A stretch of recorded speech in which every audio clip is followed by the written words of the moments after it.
Hello YouTubers, Joe Kersey here on Sunday, November 16th, 2014 at 12:25 in the afternoon Eastern Standard Time.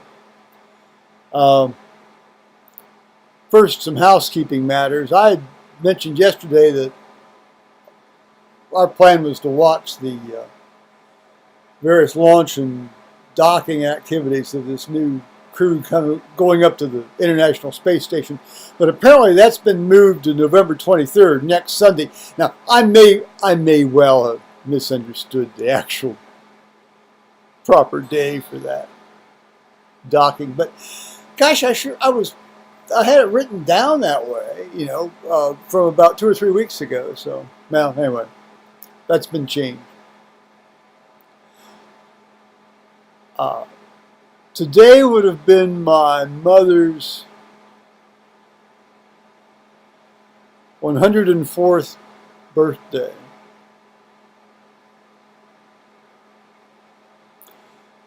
Not to speak ill of the departed, but one wonders if she had managed to stay alive for another basically 14 years and 1 month.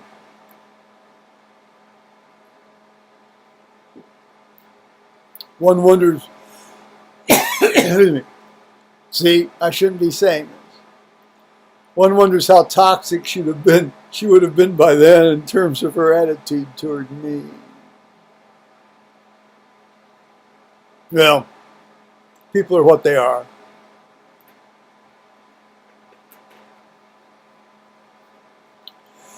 You either take them or you leave them, or they take you or they leave you. And then today, actually, it's kind of appropriate for what I'm going to say now. Is the 34th anniversary of when Paul and I have been together.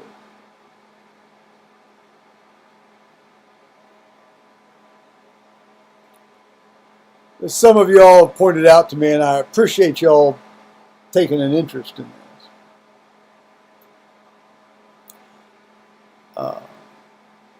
this. There's always ups and downs. Well, hell, I knew that, but it's one thing to sort of know it, and it's another thing to go through it. Now, today, Sunday, and I went to church. I went to the 8 o'clock service, and Roseanne presided and Charles preached. And Charles actually, as he did last week, he did a scripturally based sermon. I mean, it actually did not include one. Well, I won't say that. It actually almost did not include one culturally, popular cultural based reference. And that was to seeding, as in seeding, seeding in various sports tournaments. And that was like very transient, almost as an aside. And that went away. And the rest of it was all very scripturally based. Now, the gospel today was the parable of the talents. One slave got 5 talents, another one got 2, and another one got 1. And the guy with 5 went out and made another 5. The guy with 2 went out and made another 2. And then the guy with 1 basically buried it in the ground. And so the master goes on the trip. He gives him these talents to manage, and then the guy comes back, the master comes back, and wants an accounting of what's been going on. And he liked the 5 talent guy made 5, and so forth. And then basically said to the 1 talent guy, said, we should just put the thing in the bank, rather than burying it. At least I would have had some more interest off of it. And so then he casts this one talent slave out into outer darkness where there will be wailing and gnashing of teeth. Let's see if I got that right. Where there shall be weeping and gnashing of teeth. Well, traditionally, the traditional interpretation of that's always been that the master is God. But, if that's the case, the image painted of God in this parable, is a very negative image of God.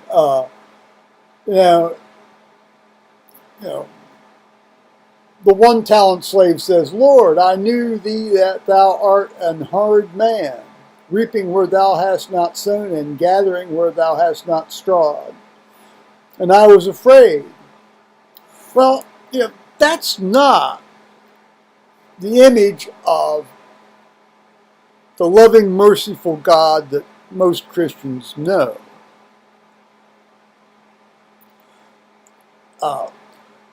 I've read some various apologetics that defend the traditional interpretation of this parable as the master being God, and by saying, well, we can't really know God's mind, and we can't, or his intent, and we can't.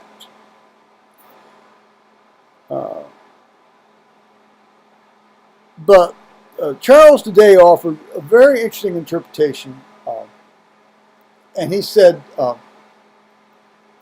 no, the master's not God. The master's just a shitty human being. He didn't use the phrase shitty human being, but that's what it amounted to. And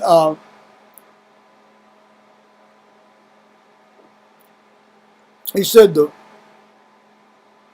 slave with the one talent is Jesus Christ. The slave with the one talent, i.e. Jesus Christ, was the slave that refused to get involved with the affairs of a corrupt world around him,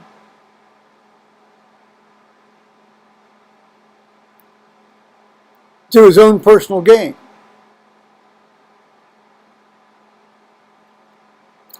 And therefore,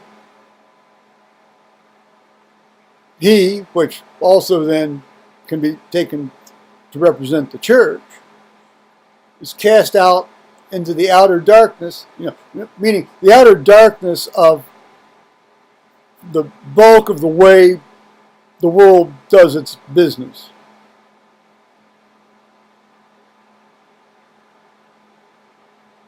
I thought this was a very interesting interpretation of this parable. And it was great to hear him preach a scripturally based sermon 2 weeks in a row. Maybe this sabbatical did him a world of good. Will do us a world of good as a congregation if we get to hear this stuff some more. And then we had some, it's sad news. I mean, it's ongoing sad news. One of the stalwart women in the congregation, and let's face it, most Christian churches are run on the backs of the women in the congregation because of all the work they do.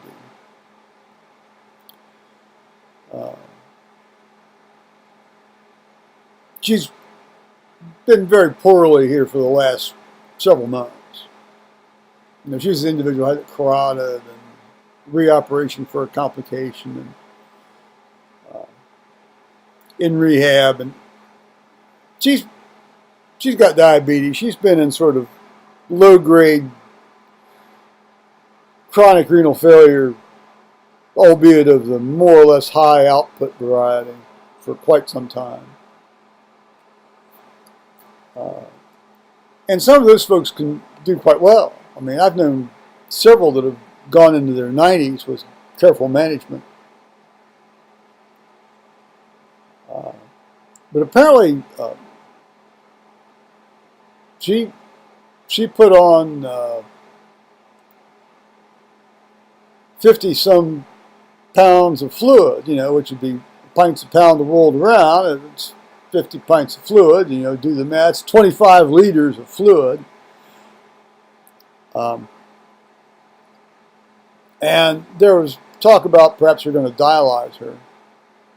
But apparently they haven't decided. But I think right now she and her husband and her daughters, I guess, daughter anyway, are trying to figure out whether, she wants to do this and how much more sort of suffering and thrashing around does she want to submit to.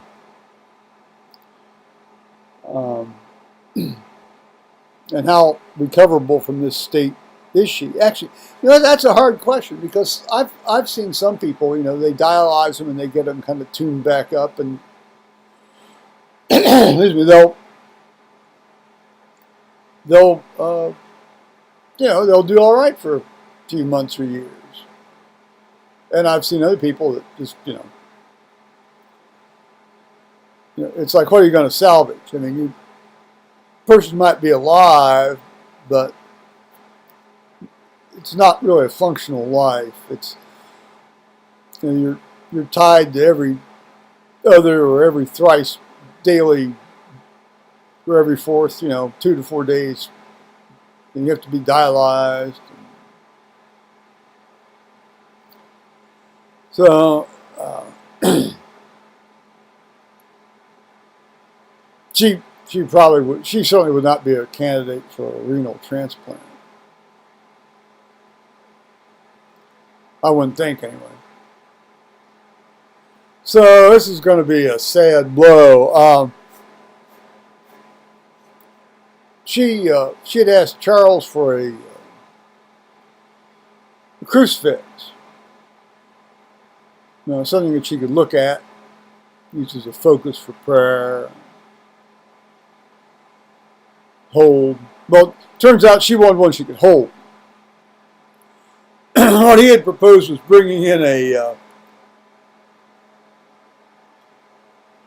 looked like a really nice crucifix if you're into that kind of stuff. As a Protestant, I'm not particularly into that kind of stuff, although I'm into crosses, obviously. But that's not really the right way to speak about this, is it? But apparently his wife, who is even more Protestant than he is now, and sounded almost even more Protestant than me, her family had given her a very classic crucifix, such that one might see in a Catholic school classroom. It's a cross, but it's got the crucified Christ on it. This is all carved as one piece. Interesting. It was interesting. It was carved as one piece. The cross and the figure of Christ as one piece. It's not like glued on or attached or anything. It's a wonderful piece of religious art. And so we took that over to this very ill individual. And she says, "No, I wanted something that'd hold my hand." So he went out and got her a small, well, about like so.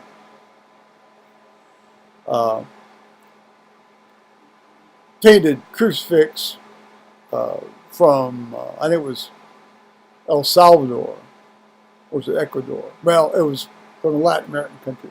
Latin American artist had painted the figure of Christ on what would be called the obverse of the crucifix. And the reverse is just plain wood. And, excuse me. And he positioned that on the communion rail. Now, there are only about 14 of us, there at the 8 o'clock service this morning. Excuse me. I think largely because they were going to have a big breakfast, parish breakfast, at the end of the 8 o'clock service. Must have been big enough to basically almost have a grease fire going on down there, because the air in the sanctuary turned blue from sausage grease wafting up from below. I was amazed the smoke detectors didn't go off. We don't have a sprinkler system, interestingly. That would have been a trip if that had set off sprinkler system, because in a lot of buildings it would have done.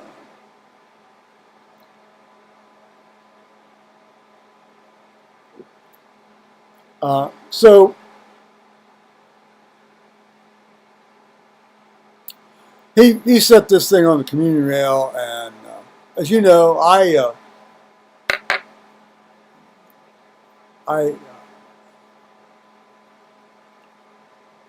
wear this cross,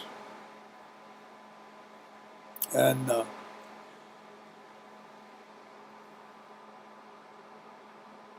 after I took communion, I walked over the. Meanwhile, I was basically in tears after I heard this news. I had sort of heard, well, because of medical ethics, I really am prohibited from injecting myself into going up and interacting with her on this dialysis issue. But I had been urged by one individual in our congregation, "Oh, you got to go talk to her about this dialysis." And she doesn't understand that would be ethically way out of line for me, and would be perhaps grounds even for the state medical board yanking my license if there was ever a complaint made about it. This woman's a nurse. My sick friend is a nurse. I mean, she understands about dialysis.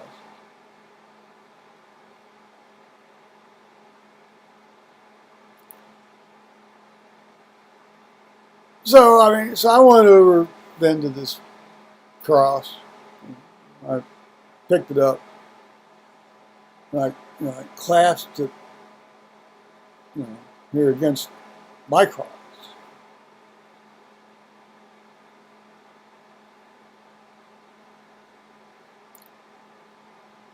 I'm staying here, just the tears were just streaming down my face, as they might start to do here now.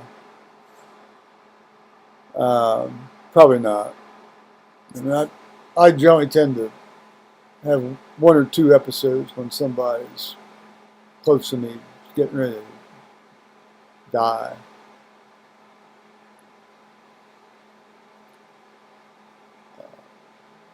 I sort of call it pre-burying them. On the other hand, we've been praying to God to, let this woman get back to reasonable health so she can be up and around and among us. And God does that.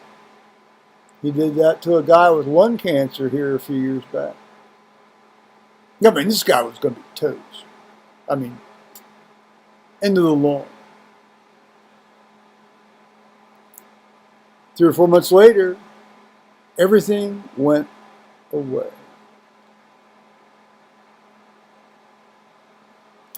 Miracles do happen. Miracles do happen. We lived another 7 or 8 years.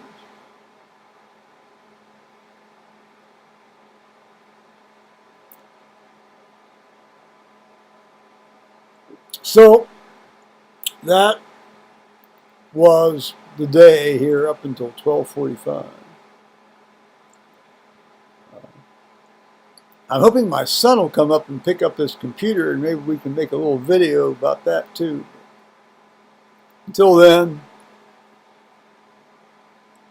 bye-bye, YouTube.